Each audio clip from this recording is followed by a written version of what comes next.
Hoy vamos a hacer una pausa, ¿no?, en el libro de los Hechos por la emergencia de que el pastor Huicho se enfermó. Y cuando me da la noticia que tengo que reemplazarlo hoy, no fue de mucho agrado, porque es un privilegio predicar la palabra de Dios. Quise hacerlo algo que tuviera que tener referencia o cercanía a lo que estamos estudiando con Hechos, para no desvincularnos tanto con el énfasis de la serie que estamos enseñando. Y me ponía a pensar y decía, bueno, ¿qué voy a buscar? ¿Qué voy a enseñar? Algo que sea. Y me he detenido en el libro en la carta del apóstol Pablo a los Romanos. Vamos a estar viendo el capítulo 3.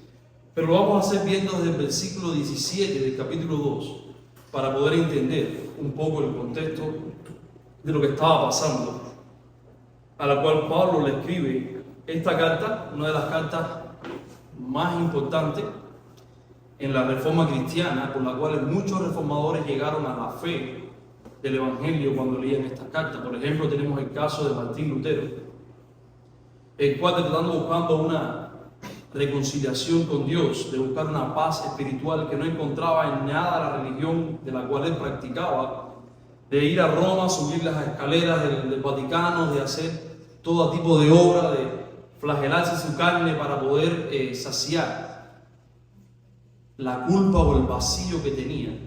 Leyendo la carta a los romanos, cuando leyó que dijo la palabra de Dios, cuando dice el justo por su fe vivirá, es entonces que él entendió todo el mensaje y entendió lo que significaba poder creer en Jesucristo, que era por medio de la fe y no por obra.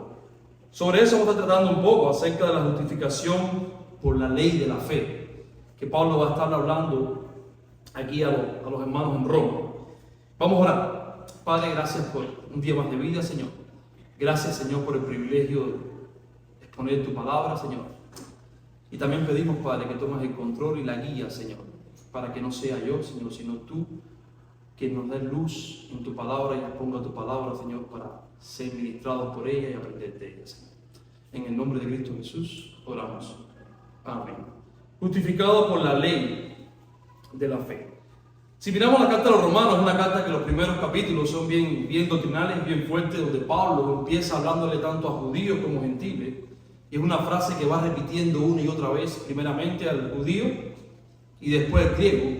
Es una carta donde comienza mostrándole y resumiendo toda la doctrina de Dios en esta carta. Comienza el capítulo 1 mostrándole al hombre, ¿qué cosa es? Que es bien pecador, que es bien malo. Y si miramos el capítulo 1 de la carta a los romanos y miramos, vemos todo lo que hay dentro de nuestros corazones y por qué la humanidad es así, mostrando la malicia que hay en los hombres. En el capítulo 2 empieza a hablarle directamente a los judíos acerca de la ley y la circuncisión, en las cosas de que ellos se vanaglorian o se vanagloriaban. De estas cosas, olvidando la palabra de Dios y haciendo más énfasis en las obras y en los hechos que en la misma palabra de Dios. Por eso vamos a empezar leyendo en el capítulo 2, los versículos del 17 al 29. Pablo aquí le dice que aquí tienes el sobrenombre de judío y te apoyas en la ley y te glorías en Dios y conoces su voluntad e instruido por la ley aprueba lo mejor y confía que eres guía de los ciegos, luz de los que están en tinieblas, instructor de los indoctos, maestro de niños, que tienes en la ley la forma de la ciencia y de la verdad. Tú pues, que enseñas a otros, ¿no te enseñas a ti mismo? Tú que predicas que no se ha de hurtar, ¿hurtas? Tú que dices que no se ha de adulterar, ¿adulteras? Tú que abominas a los ídolos, cometes sacrilegio. Tú que te jactas de la ley, con infracción de la ley deshonras a Dios, porque como está escrito, el nombre de Dios es blasfemado entre los gentiles por causa de vosotros. Pues en verdad, la circuncisión aprovecha si guarda la ley, pero si eres transgresor de la ley, tu circuncisión viene a ser incircuncisión. Si pues el incircunciso guardara la ordenanza de la ley, ¿no será tenida en incircuncisión como incircuncisión? Y el que físicamente es incircunciso, pero guarda perfectamente la ley, te condenará a ti, que en la letra de la ley y con la circuncisión eres transgresor de la ley. Pues no es judío el que lo es exteriormente, ni es la circuncisión la que se hace exteriormente en la carne, sino que es judío el que lo es en lo interior, y la circuncisión es la del corazón, en espíritu, no en letra, la alabanza del cual no viene de los hombres, sino de Dios. Hago un paréntesis en estos primeros versículos para tener en cuenta el por qué Pablo le venía hablando acerca de ellos, de aquello de lo que ellos se vanaglorían. Nosotros tenemos la ley, nosotros somos el pueblo escogido por Dios, nosotros somos los que vamos a ser salvos por estas cosas. Pero Pablo, entre preguntas y una especie de trabalengua, le empieza a hacer ver a ellos que donde ellos estaban vanagloriando, completamente estaba vacía y vana era su fe. Le había mostrado que la humanidad completa en el capítulo 1, versículo 18, le decía, porque el justo juicio de Dios se revela desde el cielo, ¿sobre qué? Sobre toda impiedad de los hombres, o sobre todo pecado de los hombres. Y estos hombres que se vanagloriaban en su pecado, habían torcido la palabra de Dios, tratando de cumplir las obras de la ley, de los cuales ellos no habían entendido, haciendo la circuncisión como la señal de que ellos eran los únicos excluidos de la ira de Dios, y no estaban entendiendo que también ellos eran parte de la ira de Dios. Por eso en el capítulo 3, en que va a estar viendo hoy, Pablo comienza diciéndole, capítulo 3, versículo 1 al 8, Pablo comienza diciéndole acerca de una pregunta, diciendo, ¿qué ventaja tiene pues el judío o de qué aprovecha la circuncisión? Mucho en toda manera. Primero ciertamente que les ha sido confiada la palabra de Dios. Pues, ¿qué si algunos de ellos han sido incrédulos? Su incredulidad habrá hecho nula la fidelidad de Dios. De ninguna manera. Antes bien, sea Dios veraz y todo hombre mentiroso, como está escrito. Para que seas justificado en tus palabras y venzas cuando fueres juzgado. Y si nuestra injusticia ha de resaltar la justicia de Dios, ¿qué diremos? ¿Será injusto Dios que da castigo? Hablo como hombre. En ninguna manera, de otro modo. ¿Cómo juzgaría Dios al mundo? Pero si por mi mentira la verdad de Dios abundó para su gloria, ¿por qué aún soy juzgado como pecador? ¿Y por qué no he de decir cómo se nos culmina y cómo algunos cuya condenación es justa afirman que nosotros decimos, hagamos males para que vengan bienes? Perdón, ahí vamos a parar ahí. En otras palabras, Pablo comienza diciendo entonces, si la ley no te salva, si la circuncisión es vana como los judíos tenían pensado en los capítulos anteriores, Pablo les habla acerca de ellos, ustedes que tenían la ley y querían ser guías de los ciegos, son tan ciegos como aquellos que quieren guiar, la circuncisión no tiene sentido ninguno, porque lo termina el versículo 29 diciendo, la verdadera circuncisión es de aquel que puede cumplir la ley de Dios. Y Pablo en otras palabras le estaba diciendo en el capítulo anterior que ningún hombre podía cumplir la ley de Dios, porque dice su palabra que la ley de Dios es para mostrar ¿qué cosa? Que somos pecadores. Lo dice claramente ahí en los versículos 28 y 29. La ley de Dios es para mostrarle al mundo por qué es que la ira de Dios es revelada sobre el hombre. Ellos se vanagloriaban de algo que más que justificarlo, los estaba condenando. Pablo entonces le dice, pero ¿es esto malo?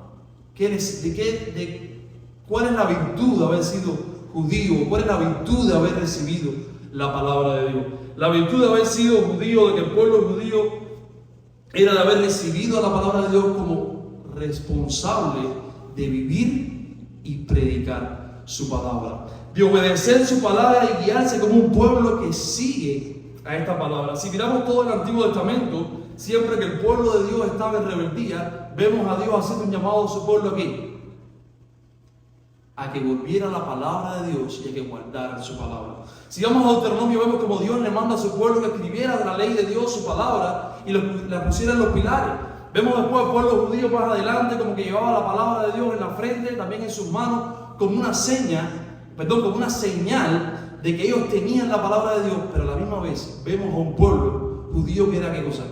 Incrédulo y rebelde a la palabra de Dios. Un pueblo que cuando Moisés recibía la ley de Dios, un pueblo adoraba a dioses paganos. Un pueblo que cuando Dios lo estaba sacando de la esclavitud de Egipto, abriendo el mar rojo, maldecía a Dios y decía, maldigo el momento que nos sacaste de Egipto. Éramos esclavos, pero por lo menos teníamos comida y agua que beber. Un pueblo que había recibido el privilegio de los oráculos de Dios, de la revelación de Dios, de la promesa que Dios iba a restaurar lo que el pecado una vez destruyó en el hombre. Pero a la misma vez, este mismo pueblo que ponía la palabra en los pilares, que la ponía en su frente, este mismo pueblo desobedecía y no creía en esta palabra. Por eso habían tergiversado el mensaje y se vanagloriaban de la ley que los condenaba. Pablo hace todo un llamado haciendo de que a pesar de que la incredulidad del pueblo era tan grande, la verdad de Dios y la fidelidad de Dios era aún mayor que la incredulidad de este pueblo. Es cuando cita ahí el Antiguo Testamento, dice que así como Dios es veraz y todo hombre es mentiroso. De cierta manera vemos como que la palabra de Dios, la justicia de Dios es revelada tanto a judíos como a gentiles, pero también la gracia de Dios y la justificación de Dios es también para judíos y gentiles. La promesa que Dios había hecho a su pueblo de la antigüedad, que Dios le estaba dando, la iba revelando progresivamente, lo que estaba mostrando una vez más era la gracia de Dios, la misericordia de Dios, no ante un pueblo específico, sino ante una humanidad que estaba ciega y perdida dentro de su pecado. Por eso en los versículos 9 en adelante, el autor empieza a mostrar el por qué nosotros no somos condenados por esta ley. Versículo 9 dice que pues somos nosotros mejores que ellos, hablando ahora a los gentiles, en ninguna manera, pues ya hemos acusado a judíos y a gentiles que todos están bajo pecado. Como está escrito, no hay justo ni aún uno, no hay quien entienda ni hay quien busque a Dios. Todos se desviaron a uno y se hicieron inútiles. No hay quien haga lo bueno, no hay ni siquiera uno. Sepulcro abierto su garganta, con su lengua engaña. Veneno de áspides hay debajo de sus labios. Su boca está llena de maldición y de amargura. Sus pies se apresuran para derramar sangre. Quebranto y desventura hay en sus caminos. Y no conocieron camino de paz. No hay temor de Dios delante de sus ojos. Pero sabemos que todo lo que la ley dice, lo dice a los que están bajo la ley, para que toda boca se cierre y todo el mundo que quede bajo del juicio de Dios, ya que por las obras de la ley ningún ser humano será justificado delante de él, porque por medio de la ley es el conocimiento del pecado. Amén. Si ustedes miramos ahí, decimos, bueno, ¿qué esperanza hay para nosotros? ¿Qué esperanza hay para un hijo de Dios? ¿No hay justo? ¿No hay bueno? Ni aún uno.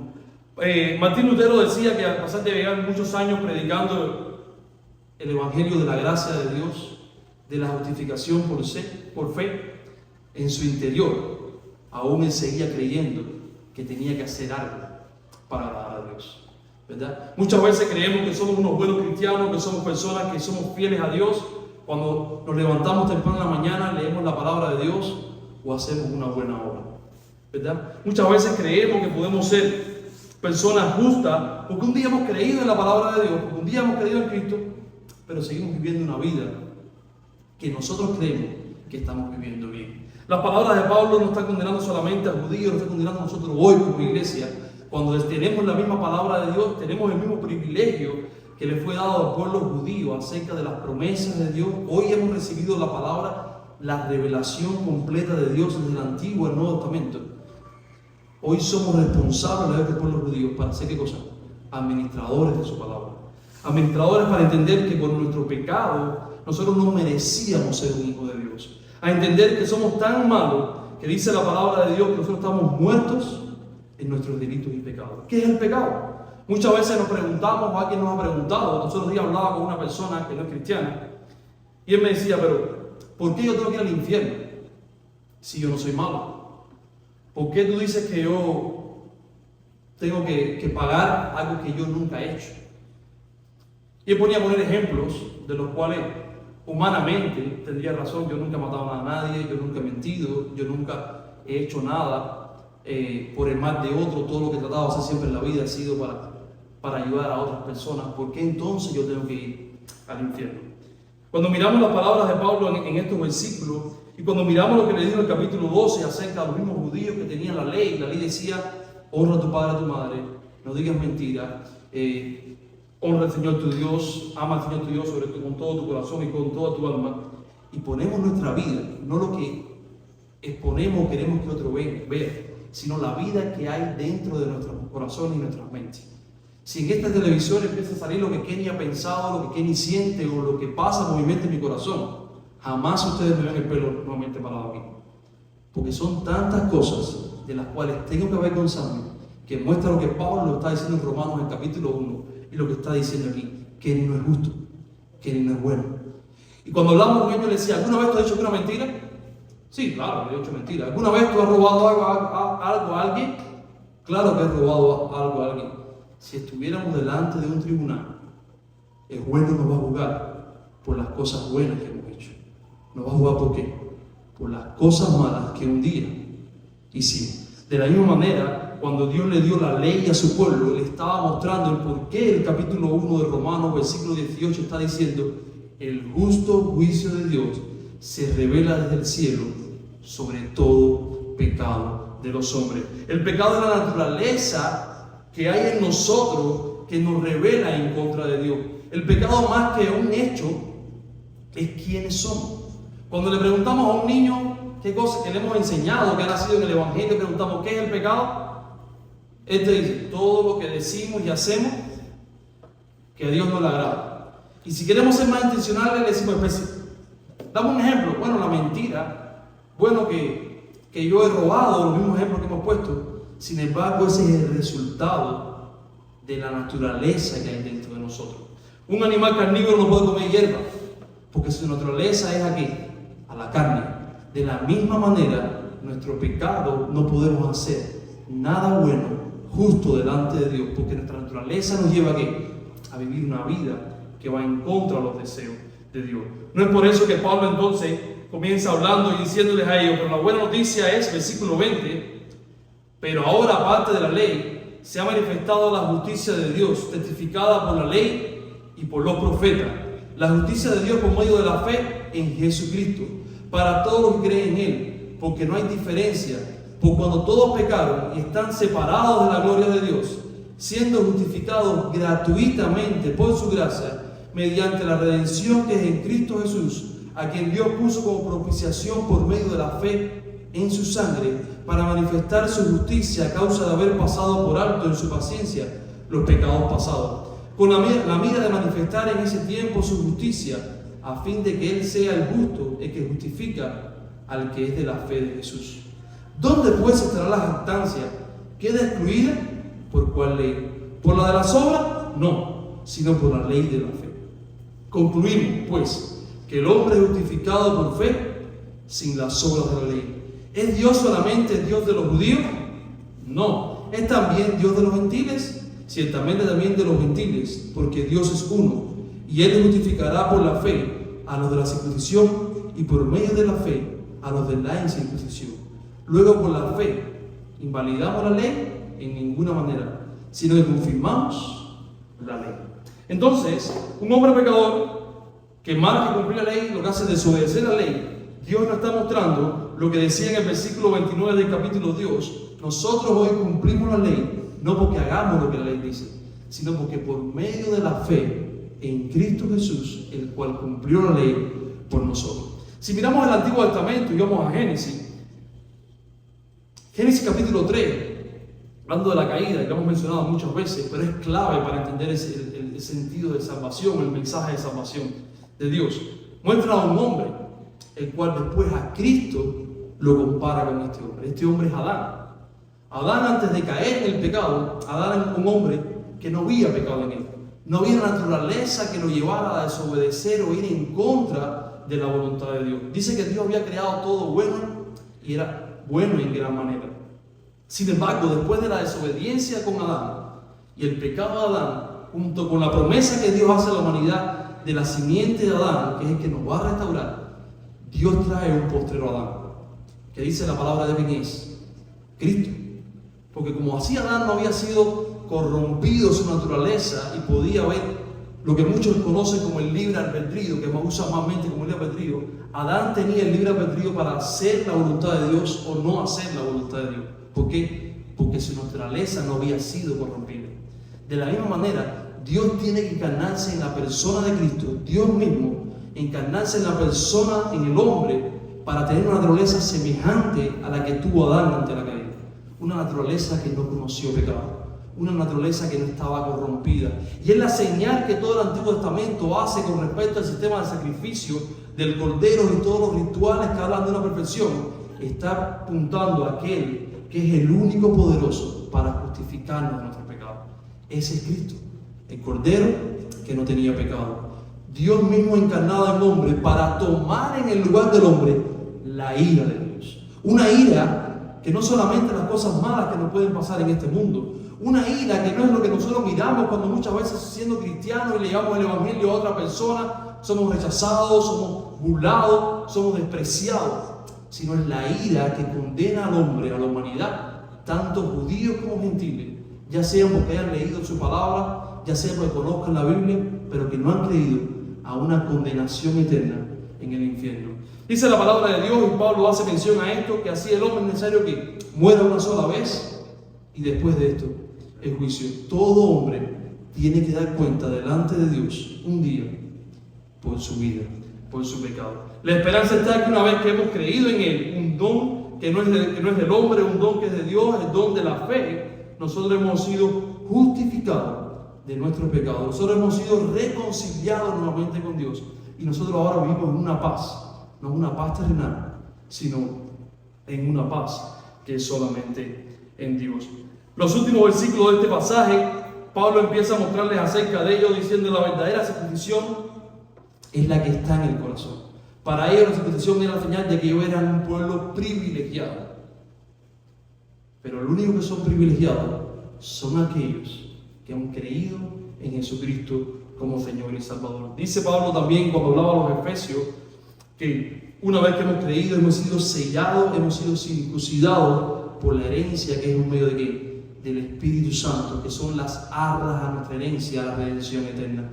Es lo único que nos puede librar de la ira de Dios y de la consecuencia por nuestro pecado. Nosotros como iglesia tenemos la misma responsabilidad que tenía el pueblo de Dios, de conocer su palabra, de guardar su palabra, para también ser luz a aquellos que no la conocen. Ser guía a aquellos que están ciegos. Y no estoy hablando solamente a personas, no estoy hablando inconversos, estoy hablando también a aquellos que están llegando nuevamente a la fe, a aquellos que están viniendo a la iglesia. Tenemos la responsabilidad de exponer su palabra, porque es el único medio donde una persona puede alcanzar la fe y ser justificado de sus pecados. Es la única manera donde el hombre puede ser hecho hijo de Dios, heredero de las promesas de Dios y estar en paz con Dios. Las obras son buenas, dice la palabra de Dios. Hemos sido creados también para andar en buenas obras, pero las obras es el resultado de la fe en Dios en nosotros. Si miramos a Hebreos 11, la galería de la fe, es interesante como Hebreo comienza diciendo, es pues la fe, la certeza de lo que se espera y estar convencido de lo que no se ve. Esa certeza es la promesa que Dios había hecho en el Antiguo Testamento a este pueblo, de que ellos tenían que estar convencidos de que Dios iba a cumplir su palabra y esperar en ella, aún cuando eso no había pasado. Cuando empezamos a ver la galería de esa fe, empezamos a ver a hombres que creyeron en la palabra de Dios, confiaron y estuvieron seguros, sin saber si eso iba a pasar. Miramos a Abraham, muchas veces comparamos a Abraham diciendo que la fe de Abraham se muestra con su hijo. Claro que se muestra con su hijo.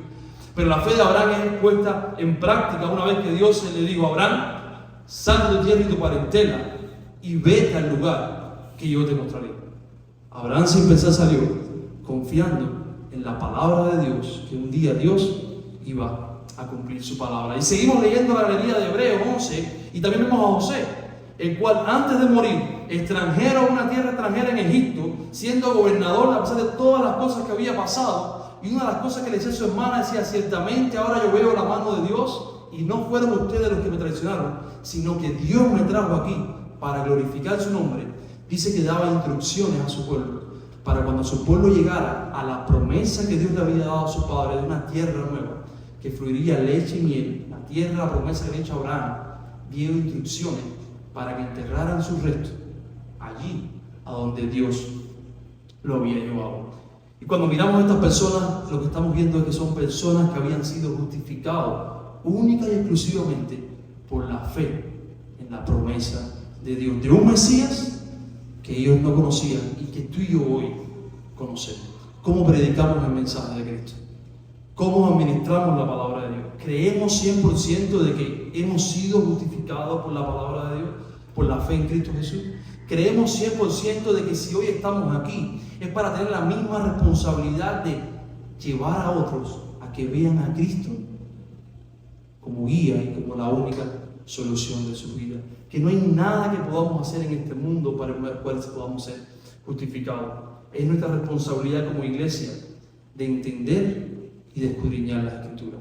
Estos hombres, describe Hebreo también, que ellos escudriñaban las Escrituras y buscaban acerca del Mesías prometido, pero no le había dado el tiempo de ser revelado. Hoy, a nosotros, nos ha sido revelada su palabra de Dios. Y no solamente queremos un Mesías que se sacrificó, sino también queremos un Mesías que ha resucitado. Y ese es el objetivo y el puro mero de nuestra fe. Creemos en un Dios, porque sin la resurrección de Cristo, vana hubiera sido nuestra fe. Oramos, hermanos, para ser despedidos, y le pedimos a Dios que nos ayude también a poder ser instrumentos a otros para que puedan conocer de Jesucristo, Señor. Padre, gracias por tu palabra, Señor. Gracias, Señor, porque en ella muestras, Padre, que no somos merecedores de ninguna gloria, Señor. Gracias, Padre, porque si nos miramos profundamente podemos ver que ni siquiera somos dignos de llamarnos hijos tuyos, Señor. Pero gracias, Padre, por el sacrificio perfecto que Cristo hizo en la cruz, Señor. Gracias, Padre, porque Dios se encarnó en hombre, Padre. Tomó nuestro lugar, cargando tu ira, Señor, para reconciliarnos contigo, Señor, y llevarnos a esa tierra, que no es la tierra de Canaán, sino que es tu presencia, Señor. Gracias, Padre, porque tú nos has dado el privilegio y la responsabilidad de tener tu palabra, Señor, para ser administradores de ella, Señor. Ayúdanos, Padre, a cada momento ponerla, Señor. Ayúdanos, Padre, a cada momento ser fiel a ella, sobre toda tradición o sobre cualquier otra cosa que nos pueda desviar de ella, Señor. Ayúdanos, Padre, a vivir en ella, a vivir por ella, Señor. Gracias, Padre, que no es por obra nuestra, sino toda la obra y toda la gloria es para ti, Señor. Ayúdanos, Padre, a ser una iglesia que te glorifique por medio de su palabra, Señor. En el nombre de Cristo Jesús, oramos. Amén.